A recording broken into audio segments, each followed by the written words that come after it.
Hello student,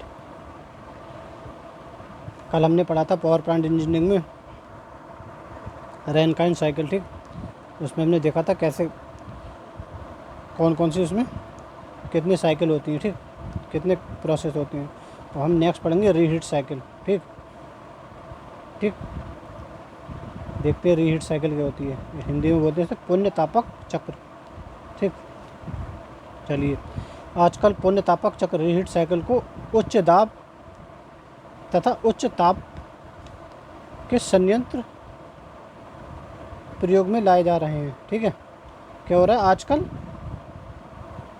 reheat cycle को उच्च दाब 98 से लेकर 170 किलोग्राम पर सेंटीमीटर स्क्वायर तथा उच्च ताप 50 डिग्री सेल्सियस से लेकर 620 डिग्री सेल्सियस के संयंत्र प्रयोग में लाए जा रहे हैं। ठीक है, पुण्य तापक को बढ़ाकर उच्च ऊष्मा दाब हाई स्टीम प्रेशर प्राप्त किया जा सकता है। ठीक है, ठीक, इससे क्या होगा, हाई स्टीम प्रेशर को प्राप्त किया जा सकता है। पुण्य तापक चक्र का मुख्य उद्देश्य इनिशियल प्रेशर को बढ़ाकर प्लांट की इफ़िशियंसी को बढ़ाना होता है। ठीक, क्यों करते हैं इसका उपयोग हम, ताकि प्लांट की इफ़िशियंसी बढ़ जाए। ठीक, पुण्य तापक चक्र के द्वारा भाप सबसे पहले बॉयलर से निकलकर उच्च दाब टरबाइन में जाती है। देखो इसमें क्या होता है, ये हमारी पूरी रीहीट साइकिल।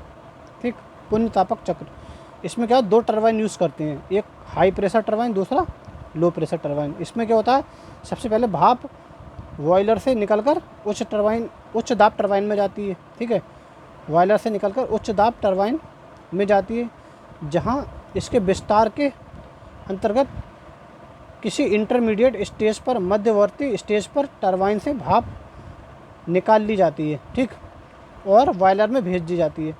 क्या होता है इसमें, देखो यहाँ पर इसका विस्तार होता है, फिर यहाँ से क्या होती है, भाप निकाल ली जाती है और बॉयलर में दोबारा भेज दी जाती है। ठीक, पहले यहाँ पे इसका विस्तार होता है, फिर यहीं से क्या होती है, भाप दोबारा निकाल कर बॉयलर में भेज दी जाती है। ठीक, भेजकर उसे पुण्य तापक या अतितापन किया जाता है। ठीक, क्या होता है, यहाँ से पहले यहाँ से बॉयलर से हमारी भाप क्या होती है, उच्च दाब टरबाइन में आती है, फिर यहाँ से निकाल कर इसको बॉयलर में भेजा जाता है, फिर वहाँ पे इसका क्या करा जाता है, दोबारा से इसको रीहीट करा जाता है। ठीक है, गर्म करा जाता है, अतितापन किया जाता है।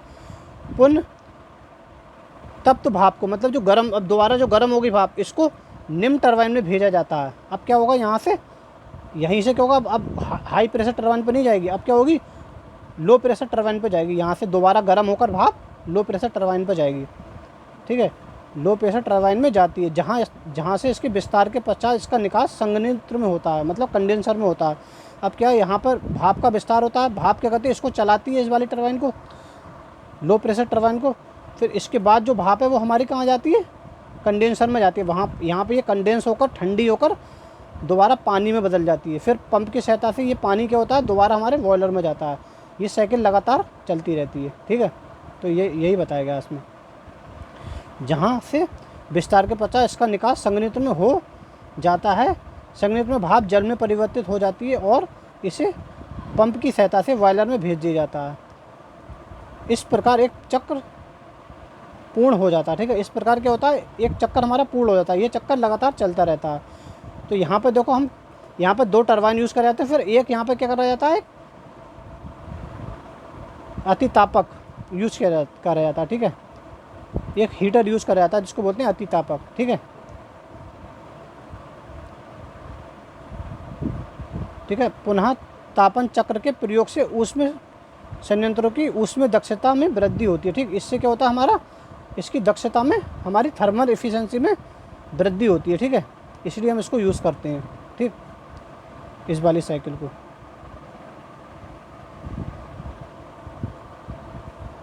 अब इसके बाद है नेक्स्ट साइकिल हमारी रीहीट रीजनरेटिव साइकिल। ठीक, ये क्या थी हमारी रीहीट, पहली हमारी क्या थी, रैनकाइन साइकिल, फिर हमने पढ़ा रीहीट साइकिल, उसके बाद है हमारी रीहीट रीजनरेटिव साइकिल।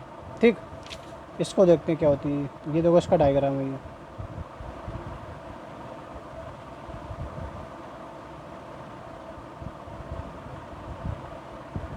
ठीक, यहाँ भी 2 टरबाइन यूज़ करे गए हैं। ठीक है, समानतः 80 किलोग्राम पर सेंटीमीटर स्क्वायर है। इससे अधिक परम दाब वाले संयंत्रों में इस चक्र का प्रयोग किया जाता है। ठीक, क्या होगा जब प्रेशर इतना होगा 80 किलोग्राम पर सेंटीमीटर स्क्वायर होगा या फिर इससे अधिक होगा प्रेशर, उन्हीं पावर प्लांट में क्या है इस साइकिल का उपयोग किया जाता है। ठीक है, पुनः तापक पुनर्योजित चक्र मतलब हीट रीजनरेटिव साइकिल की दक्षता बढ़ाने के लिए पुनः तापन तथा मतलब रीहीट तथा रीजनरेटिव साइकिल को सम्मिलित कर एक चक्र के रूप में प्रयोग किया जाता है। यहाँ पे देखो रीहीट और रीजनरेटिव साइकिल दोनों अलग अलग चीज़ें होती हैं, दोनों को क्या करते हैं कंबाइन कर लेते हैं, फिर वह एक साइकिल बनाते हैं। ठीक है, एक चक्र के रूप में प्रयोग किया जाता है। ठीक, ठीक है,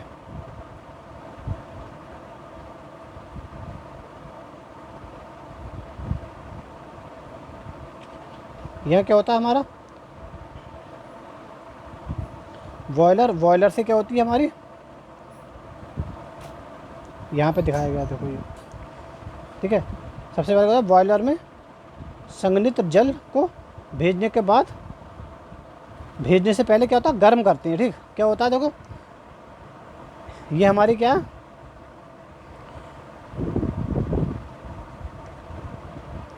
कंडेंसर है। कंडेंसर से क्या जो हमारा जल प्राप्त होता है पंप की सतह पहले क्या है निम्न दाब तापक लो प्रेशर हीटर इस पानी को गर्म करता है। जो हमारा कंडेंसर से पानी आता है, जो भाप से पानी में बदली जो भाप यहाँ पर पानी में बदलती है वो पानी हमारा पहले इस वाले हीटर में गर्म होता है, उसके बाद उच्च दाब वाले हीटर से गर्म होता है, उसके बाद हमारा क्या बॉयलर में जाता है। बात समझ में आ गई। तो यहाँ पे क्या करते हैं हम दो हीटर यूज़ कर रहे हैं, एक लो प्रेशर हीटर, दूसरा हाई प्रेशर हीटर।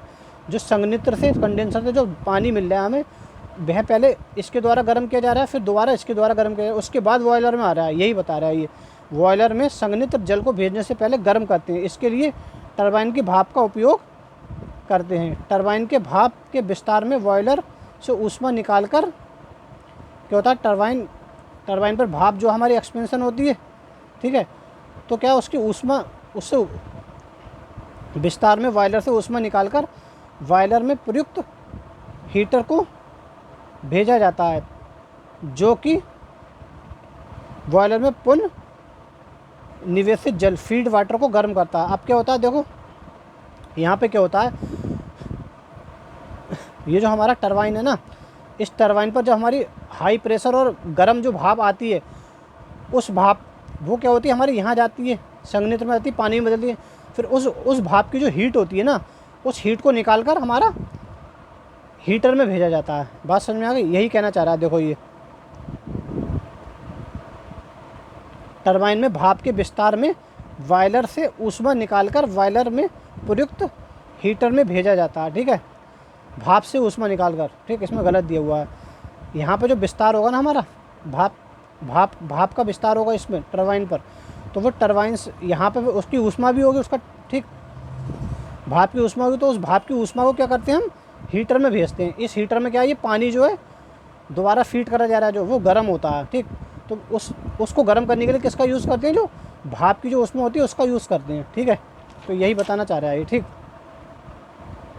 बॉयलर में प्रयुक्त हीटर में भेजा जाता है, जो कि बॉयलर में फीड वाटर को गर्म करता है। इस क्रिया को ब्लीडिंग कहते हैं। ठीक है, भाप की ऊष्मा जल को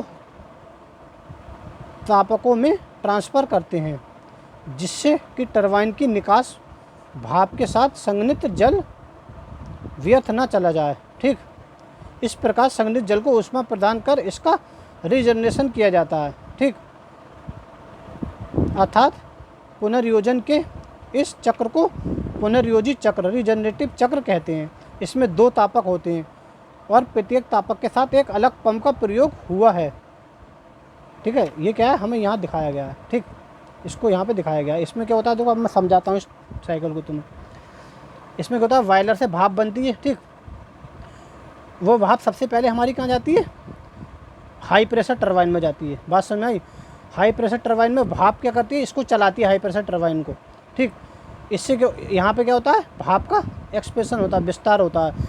अब भाप की जो ऊष्मा होती है ना, वो निकाल कर हमारी हाई प्रेशर हीटर में जाती है। ये हाई प्रेशर हीटर क्या करता है, जो यहाँ से जो पानी जब दोबारा फीड करा जा रहा है बॉयलर में, उसको गर्म करता है, ठीक। उसके बाद भाप कहाँ जाती है, देखो यहाँ से निकल के भाप हाई प्रेशर टरबाइन से निकल कर भाप कहाँ जाएगी। अब क्योंकि भाप की ऊष्मा ले ली, इसको यहाँ भेज दी। अब भाप कहाँ जाएगी, पुनः तापन बॉयलर में। इस बॉयलर से निकलकर पुनः तापन दोबारा एक बॉयलर में जाएगी, जिसको बोलते हैं रीहीट बॉयलर। रीहीट बॉयलर में क्या होती है, दोबारा गर्म होती है भाप, ठीक है। इसका टेम्परेचर बढ़ाया जाता है, ठीक। उसके बाद ये कहाँ जाएगी, लो प्रेशर टरबाइन में जाएगी। लो प्रेशर टरबाइन में फिर इसका एक्सपेंशन होगा, फिर लो प्रेशर टरबाइन को चलाएगी, जिससे क्या होगा, हमारा अल्टरनेटर चलेगा। फिर यहाँ की जो यहाँ पे जो भाप का हमारा विस्तार हो, उस भाप की जो हीट है उसको हमने क्या करा, लो प्रेशर टरबाइन पर जो भाप आ रही है उसकी हीट को हमने लो प्रेशर हीटर पर भेज दिया, ठीक। अब यहाँ पे क्या होगा, यहाँ के बाद जो है, इस लो प्रेशर टरबाइन के बाद हमारी जो भाप जो है वो कंडेंसर में जाएगी। कंडेंसर में ठंडी होकर भाप जल में बदल जाएगी, ठीक। अब ये जल क्या होगा, इस पंप की सहायता से पहले लो प्रेशर हीटर में जाएगा। लो प्रेशर हीटर क्या करेगा, उस जल को गर्म करेगा। उसके बाद जो गर्म जल होगा हमारा, इस पंप की सहायता से इस वाले हीटर में जाएगा, हाई प्रेशर हीटर में। हाई प्रेशर हीटर दोबारा इस जल को और गर्म करेगा। उसके बाद गर्म जल क्या होगा, बॉयलर में भेज दिया जाएगा। अब इससे क्या हुआ, हमारे अब क्योंकि हम बॉयलर में गर्म जल भेज रहे हैं, एक तो हमारा यहाँ पे गर्म हो रहा है, उसके लिए क्या यूज़ कर रहे हैं हम, यहाँ की जो भाप की जो ऊष्मा थी उसको यूज़ कर रहे हैं। उसके बाद हमारा दोबारा गर्म यहाँ पे हो रहा है इस वाले हीटर से। इस वाले हीटर में हम पानी को गर्म करने के लिए क्या कर रहे हैं, यहाँ जो हमारी भाप थी उसकी ऊष्मा को यूज़ कर रहे हैं, ठीक। तो हमारा क्या हुआ, दो स्टेज में हमारा यहाँ से जो पानी मिल रहा था, जो दोबारा फीड करा जा रहा है, जिसको फीड वाटर बोलते हैं, वह हमारा दो स्टेज में गर्म हो रहा है। एक यहाँ पे गर्म हो रहा है, एक यहाँ पे। अब बॉयलर में हमारा क्या, गर्म पानी जा रहा है, ठीक। ठंडा पानी ना जाकर गर्म पानी जा रहा है। तो यहाँ पे क्या होगा, हमारा जो ईंधन है कम खर्च होगा, ठीक। तो इससे हमारी इनपुट हमारी कम लगेगी, ठीक। तो इससे हमारी थर्मल एफिशिएंसी प्लांट की बढ़ जाएगी। बात समझ में आ गई। इसीलिए इसको यूज़ करते हैं ताकि हमारी थर्मल एफिशिएंसी बढ़ जाए, ठीक। क्योंकि यहाँ पे भाई हम गर्म पानी फीड कर रहे हैं बॉयलर में, तो हमारा ईंधन कम लगेगा। तो इसका मतलब ईंधन, इनपुट में ईंधन दे रहे हैं ना हम, कोयला, तो ईंधन हमारा कम लगेगा। तो इससे हमारा क्या होगा, इफ़िशियंसी बढ़ जाएगी। भाई इनपुट कम हो रही है और आउटपुट बढ़ रही है, तो इफ़िशियंसी बढ़ेगी ना। तो यहाँ पे हमारी इफ़िशियंसी बढ़ जाती है, ठीक। इसीलिए हम रीहीट रीजनरेटिव साइकिल का यूज़ करते हैं। अब नेक्स्ट साइकिल है हमारी वाइनरी वेपर साइकिल।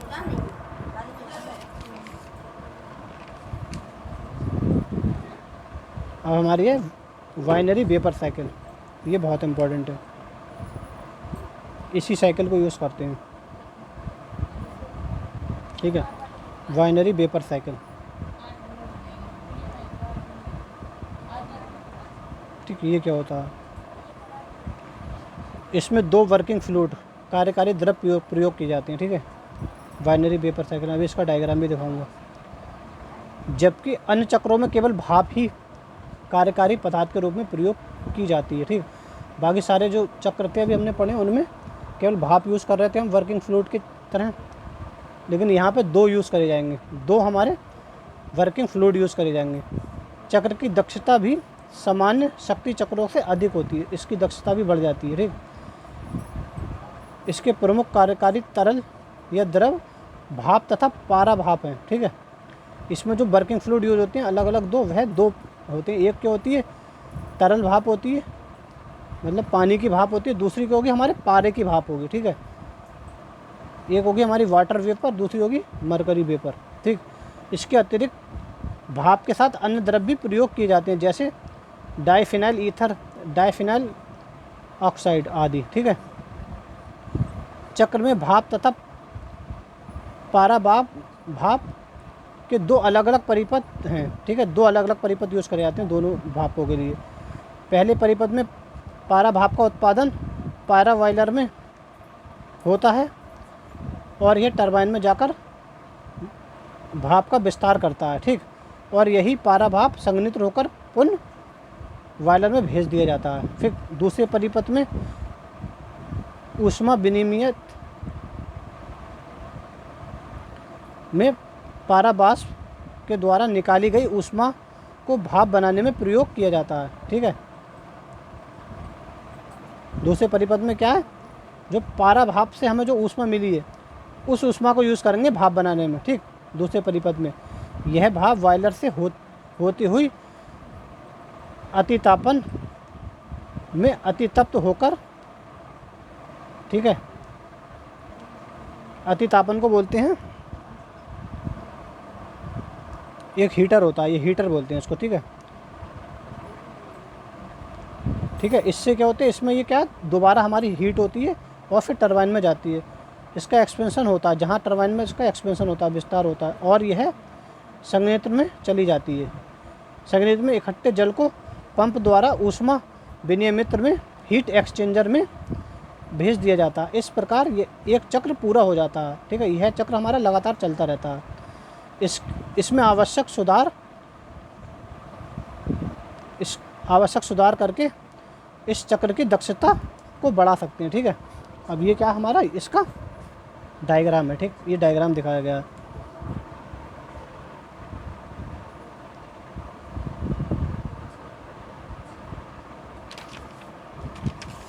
देखो, ये इसका डायग्राम दिखाया गया है।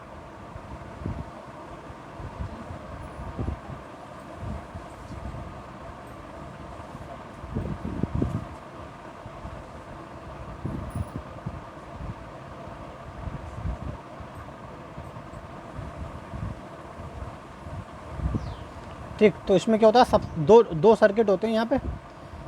एक भाप सर्किट है, एक भाप के लिए, एक पानी की भाप के लिए, एक पारे के लिए। तो सबसे पहले क्या होता है, पारा बॉयलर में पारा गर्म होता है, पारे की भाप बनती है, वह भाप हमारे पारा टरबाइन पे जाती है। ठीक, पारा टरबाइन पे क्या होता है, उसका एक्सपेंशन होता है, फिर वह क्या होती है, एक्सपेंशन के बाद क्या होती है, ये देखो जैसा कि यहाँ बताया गया, देखो परिपथ होती हैं। पहले परिपथ में पारा भाप का उत्पादन पारा बॉयलर में होता है और यह टरबाइन में जाकर भाप का विस्तार करता है, और यही पारा भाप संघनित होकर पुनः बॉयलर में भेज दिया जाता है। ठीक, तो यहाँ क्या होता है, पहले पारा बॉयलर में भाप बनती है पारे की, उसके बाद उसको यहाँ पे आता है, वो टरबाइन पर एक्सपेंशन होता है, फिर दोबारा संघनित होकर पंप की सहायता से पारा बॉयलर में पारे को भेज दिया जाता है। क्योंकि यहाँ पे पारे की भाप आती है, पारे की भाप यहाँ एक्सपेंशन होती है, उसका विस्तार होता है, वह इस टरबाइन को चलाता है। उसके बाद भाप क्या होती है, दोबारा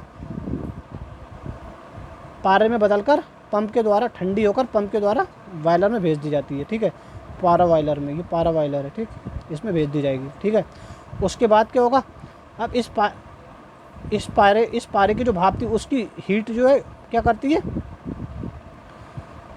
यहाँ यूज़ होती है। ठीक, तो अब क्या है, हमारी उसकी हीट क्या करेगी, जो हमारा पानी की भाप होगी उसकी हीट का उपयोग हम क्या करेंगे, पानी का जो बॉयलर होगा उसमें यूज़ करेंगे। ठीक, उस बॉयलर में क्या होगा, पानी की भाप बनेगी, वो पानी की भाप क्या होगी, हमारे भाप टरबाइन पे आएगी, भाप टरबाइन पर उस पानी की भाप का एक्सपेंशन होगा, उसके बाद वह टरबाइन वो पानी की भाप क्या होगी, संघनित्र में जाएगी, संघनित्र में ठंडी होकर जल में बदल जाएगी, फिर जल हमारी पंप की सहायता से इस हीट एक्सचेंजर में आएगा। इस हीट एक्सचेंजर में क्या होता है, जो पारे की जो भाप की जो हीट होती है उस हीट के द्वारा पानी को गर्म किया जाता है। हीट एक्सचेंजर का मतलब हीट का एक्सचेंज हो रहा है। ठीक है, पारे की हीट क्या कर रही है, जल की हीट में जा रही है, सॉरी पारे की हीट क्या हो रही है, जल में ट्रांसफ़र हो रही है, जल को गर्म कर रही है, उस जल को दोबारा बॉयलर में भेजा जा रहा है। ठीक, बात समझना। तो ये हमारी साइकिल चलती रहती है। इससे क्या होती है, हमारी इफ़िशेंसी बहुत अधिक बढ़ जाती है हमारी प्लांट की। ठीक है, तो यही बताया जा रहा है यहाँ पे। ठीक है, देखो दूसरे परिपथ में हीट एक्सचेंजर में पारा भाप के द्वारा निकाली गई ऊष्मा को भाप बनाने में प्रयोग किया जाता है। यह भाप बॉयलर से होती हुई अतितापक में अतितप्त होकर टरबाइन में जाती है। यहाँ देखो ये, ठीक, यहाँ से होती हुई यहाँ पे इसका दोबारा इसको गर्म किया जाता है, रीहीट करा जाता है। ठीक है, भाप को, फिर ये टरबाइन पे जाती है, टरबाइन पे एक्सपेंशन होता है, संघनित्र में जाती है, संघनित्र में ठंडी होकर जल में बदल जाती है, फिर पंप की सहायता से जल यहाँ पे आता है इस हीट एक्सचेंजर में पारे की भाप की हीट जल में जाती है, जल गर्म होता है, जल गर्म होकर फिर भाप में बदल जाता है, फिर उसको उसके ताप को उसको फिर बॉयलर में भेजा जाता है, बॉयलर में उसका ताप बढ़ा के उसे फिर भाप टरबाइन पे भेजा जाता है। तो ये साइकिल लगातार चलती रहती है, ठीक। इससे हमारी दक्षता बहुत बढ़ जाती है। तो बाइनरी वेपर साइकिल में हमारी बहुत अधिक दक्षता बढ़ जाती है, ठीक है। ठीक, तो ये हमारा हो गई, हमने सारी साइकिल पढ़ ली, ठीक। अब इसके बाद कल हम पढ़ेंगे थर्मल पावर प्लांट का लेआउट पढ़ेंगे, उसके मेन पार्ट पढ़ेंगे, ठीक है। Thank you.